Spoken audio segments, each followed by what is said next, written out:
Wow! Yes, hello everyone. May oras na ba? So almost 12 na. By the way, ayun, siguro ang share ko lang sa inyo, ano ba yung ginawa kong hataw for me to earn that big ngayon. Actually, isang tarik ko lang yun. And grabe nakaka-miss. Kasi nakausap ko yun siya, anong date ngayon? 15? 15 ba? 18. Ay, 18. 18 pala. 17. Nakausap ko lang yun siya 5 days, 6 days ago. Wow. Oh, friend ko yun siya sa Japan. Actually, nag-inquire na yun siya sa akin nung 2 months pa lang ako, hindi ako nagkakamali. Pero ibang account na yun. 2 months pa lang ako sa business that time. Pero, na-reject na ako.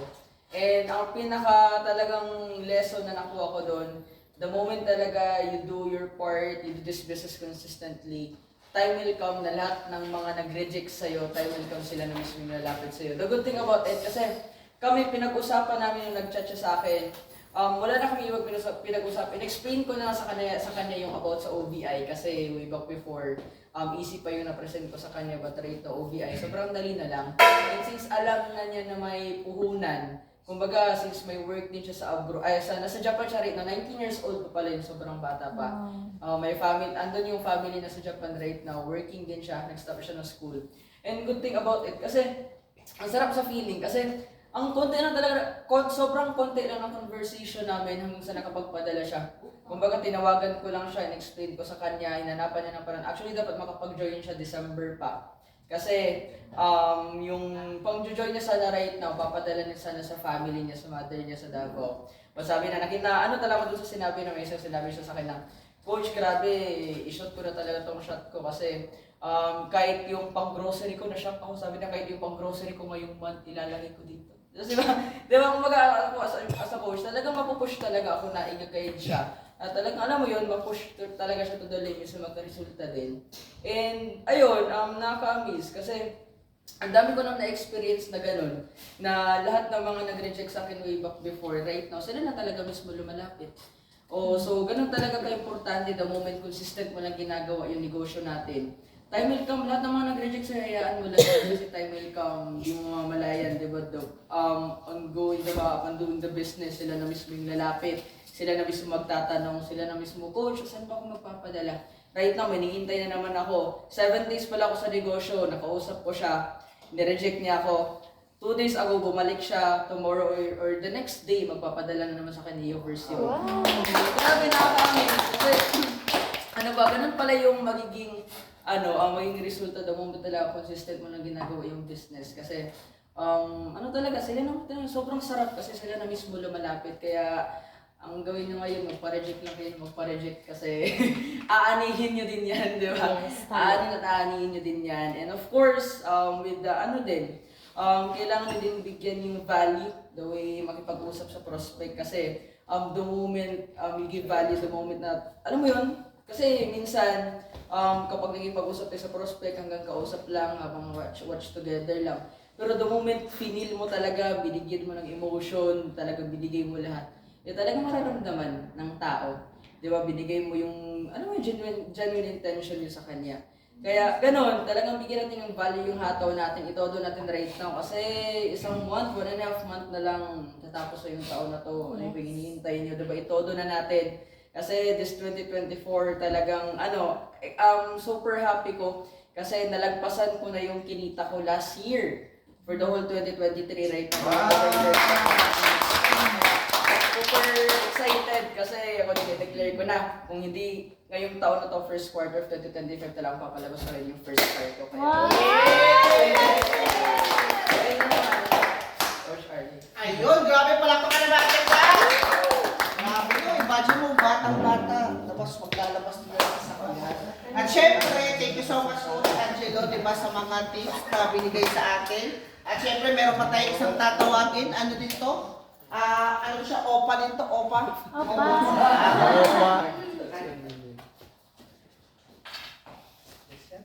Ayun, at syempre,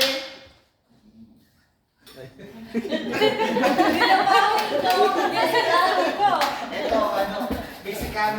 Oh, ito naman, Mexicano to. May line itong German. German Shepherd. At syempre, ano rin, papakinggan nila. Dawins. Oh, Dawins / Watcheling. At syempre, hindi na rin patatanggalin. Makinig tayo kasi panigurado. Meron din tayong maririnig sa kanya kung paano ba niya ginawa. Diba kung ano yung resulta na meron. Si Coach, walang iba kundi si Coach Christian!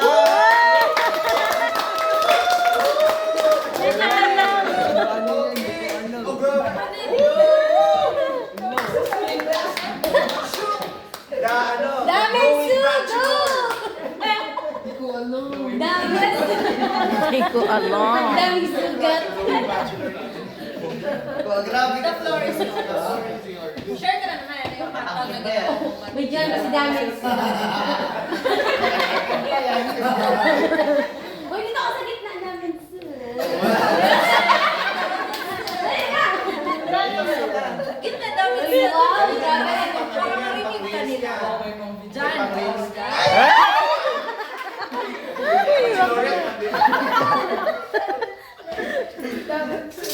Sa akin lang naman, hindi ako na-expect. Wala akong alam kung sa'yo yun. Sa akin naman, ang ano ko lang din talaga is, parang nasabi ko din sa sarili ko na kahit wala man yung ano talaga, yung mga offline, di ba?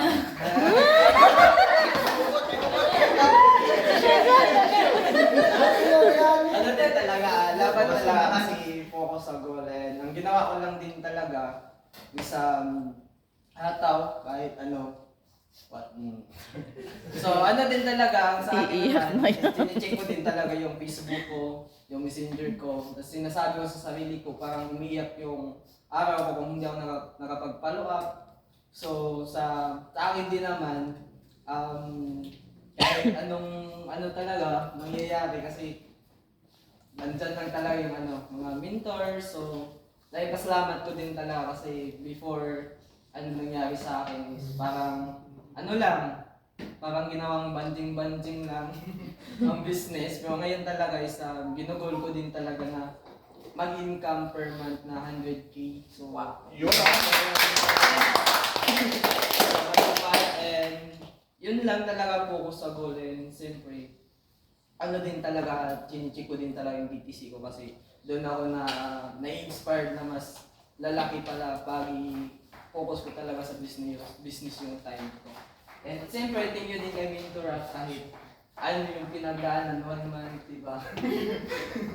Quarantine, siyempre. Quarantine. Pero talaga, nakabawi din. And siyempre, lang din talaga. Ayun lang naman yung sa akin. Kasi hindi pa ako magaling mag-spec. Magaling mag-talk. Yun lang sa akin friends kasi babawi na ako. Na-shock talaga siya. At syempre, hindi na rin natin patatagalin yung next naman natin na tatawagin, yung nabitin natin tawagin kanina. Pero syempre, tatawagin na natin at walang iba kundi si Coach Oge!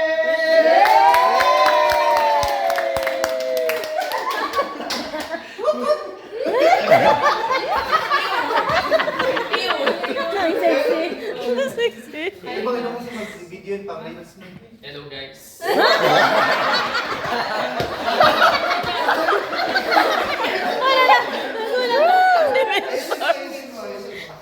Ayun, natabag ba to sa pain ko kanina? Yes. Oh, yes. Share ka ng heart mo. Ayun, so ayun, hi guys. Ayun, masaya. Actually, to be honest, pinakagusto ko talaga na humataw dito sa loob ng office kasama yung buong team kasi nakaka-enjoy kayong panoorin and nakaka-inspire kasi nakakasabay ako. So kapag may nakikita, kasi kung tutuusin, kapag lumalabas yung pagiging competitive ko. So pag nakikita ko may kausap yung isa, parang hindi ako papayag na wala din akong kausap.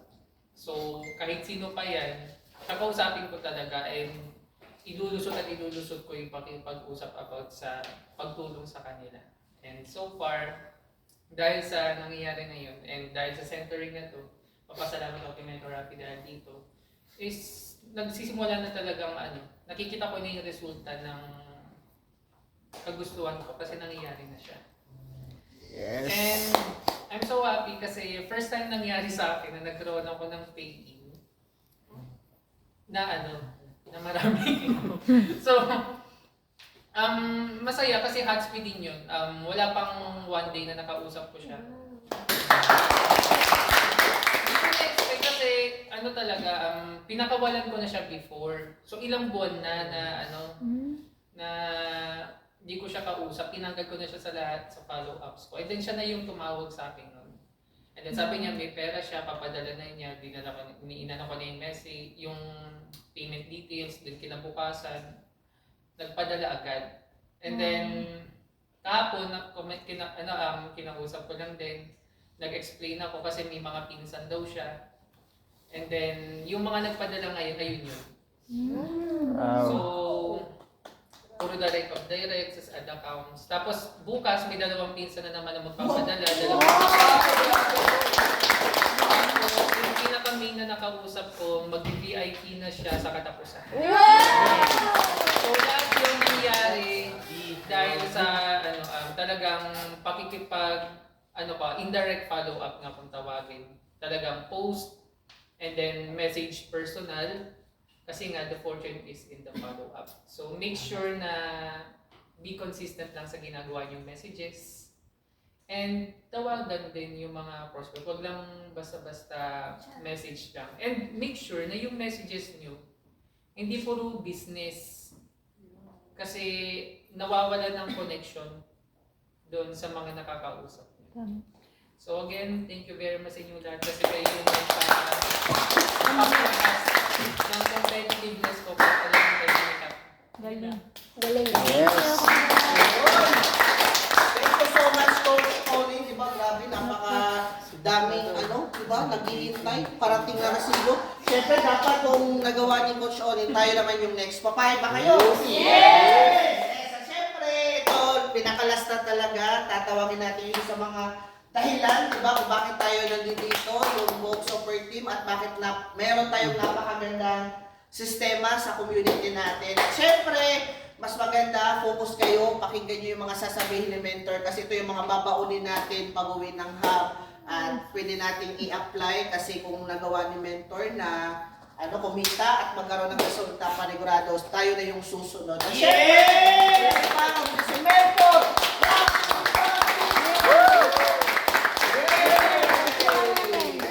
So, naging productive ba today? Yes! Ayan, so, bagyo man sa labas, di ba? Pero tayo, since sabi nga, parati nating sinasabi sa mga prospects natin, sa mga close deals natin, yung negosyo natin, walang pinipiling panahon, walang pinipiling lugar. So, ito yung pagkakataon na papangangatawan natin. Ilang beses ang message si Coach Marge sa akin. Sabi niya, tuloy ba yung centering? Yes, napagutusan lang po. Pero, Sa akin. pero nandito tayo ngayon and ang daming magagandang nangyari. Yes. Ang daming resibo na dumating, ang daming na close deals, ang daming yung nagawang pang posting, pang follow up. And syempre, marami ding day-in na paparating. No? Yes! Marami ding naturuan sa mga susunod na plano nila, sa mga mag-field. Ayan, pwede po kayong sumabay sa amin kasi yung captains, sila Coach Ann, sila Coach Nick, mag-field po kami the super team style. Wow. So, kasi papakapal ulit tayo. Our goal for 2025, if ngayon nasa almost 30 tayo na full-timers bago mag-end ng 2024. Ang goal natin sa 2025, mag-minimum 200 tayo. Yes! Yes! Ako naniniwala kasi ako that sabi nga ni Mentor Joseph Lim, with great responsibility comes great power. Diba sa Spider-Man, with great power comes great responsibility. Tama ba ako? No? Yun yung sa Spider-Man. Kay Mentor Joseph Lim, sa mentoring namin, baliktad, sabi niya, kapag mas marami ka daw responsibilidad, mas marami kang kapangyarihan. Bakit? Sabi ko, kasi tinanong ko siya, mentor, bakit baliktad? Kasi naalala ko sa Spider-Man, hindi naman ganun yung quote. Sabi niya, sa atin na leaders, sa atin na coaches, sa atin na full-timers, hindi tayo dapat matakot sa responsibility. Kasi yung responsibility na binibigay sa atin, yun nagbibigay sa atin ng power para sa negosyo, para sa mga taong ginagay din natin. So, kung meron man akong i-share sa inyo dun sa mentoring namin with Mentor Joseph Lim, papapakinabangan natin lahat, yun. Na kapag may mga responsibilities, like example, sa natin, mid-year, alam ko na iba, gahanap pa ng guest, naghahanap pa ng it's okay kasi doon ka mapupush eh. 'Di ba? Kung dati sanay ka na sarili mo lang yung dala mo sa event, kailan mo ba ipupush yung sarili mo na magkakaroon ka ng responsibilidad na may bit-bit kang 4 na tao?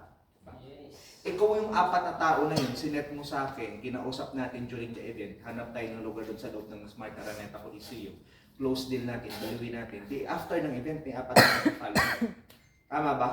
Yes. Yung 4 na follow up mo, yun yung candidate mo para maging part-timer mo. This, bago mag-end ng 2024 or first quarter of 2025.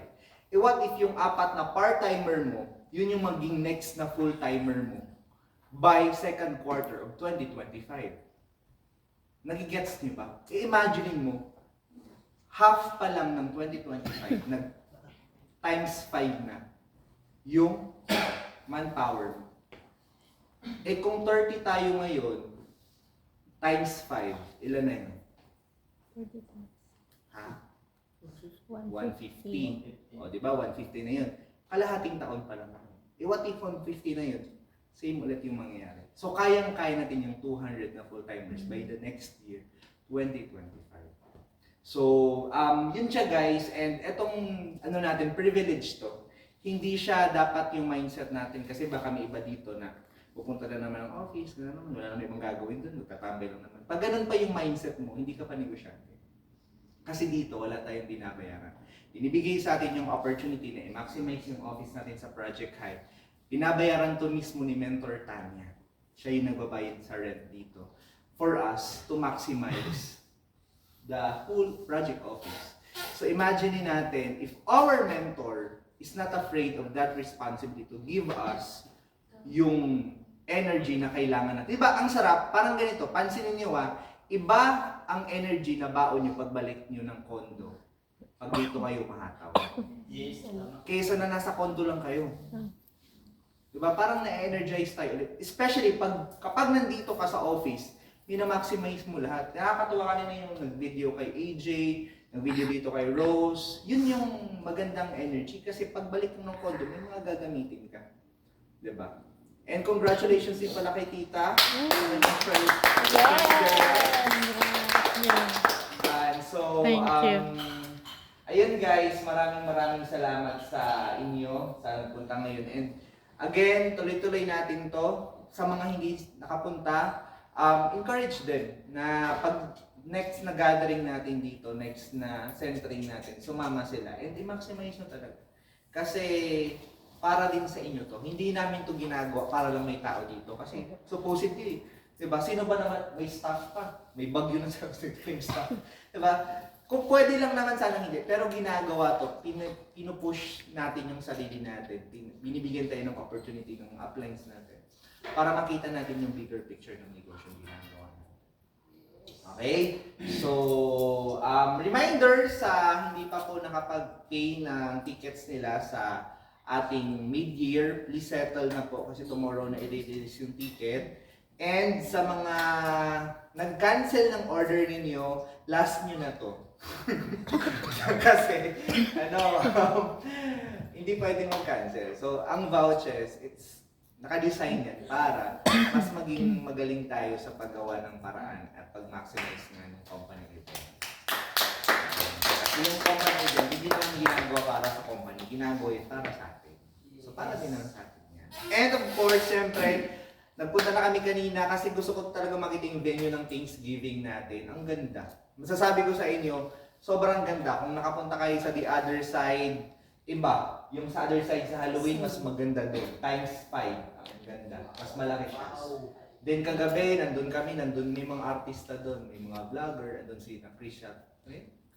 Crazy Taa, nandun sila. Then maganda yung lighting, parang para siyang high-end na bar sa Korea. Parang ganun yung vibe niya. Okay, so hanap tayo ng mga susuotin niyo. Mga opulence atake ninyo. Ha? Marami doon sa inunan namin, sa binilhan namin. Saan yan? Sa Taytay Men's. Sa Taytay? Oo. Tay Teresal? Tay Teresal? Anong mga damit yun? Sige, so yun lang guys. And dapat lahat tayo nandun tayo sa Opulence Thanksgiving Party. Dapat lahat tayo. Kasi mas masaya mag-enjoy na nandun tayo lahat. Ngayon, pwede kayong magdala ng mga part-timers nyo, even yung mga guests nyo, pwede nyo silang dalhin. Babaluin natin dun. Kasi magpaparaffle tayo ng iPad, magpaparaffle ng iPhone, magpaparaffle ng Android phone, magpaparaffle ng cash. So sa RIE pa lang, ang prepare ni Mentor Tan is 300,000 worth of raffle. Tapos, hindi man tayo mag-expect, pero usually talaga pag Thanksgiving, pag nandyan si Mentor Joseph Lim, sina-apply my lead, nagpapamudmud pa yan sila mga nasa 50K pa na cash na. Then, kahit doon na tayo kasi, i-reminisce kasi natin yung buong 2024 na growth natin and productivity na nangyari sa atin sa buong negosyo natin and sa buong RIE. Okay? Yes! Alright, so yun lang naman, picture tayo. Coach John.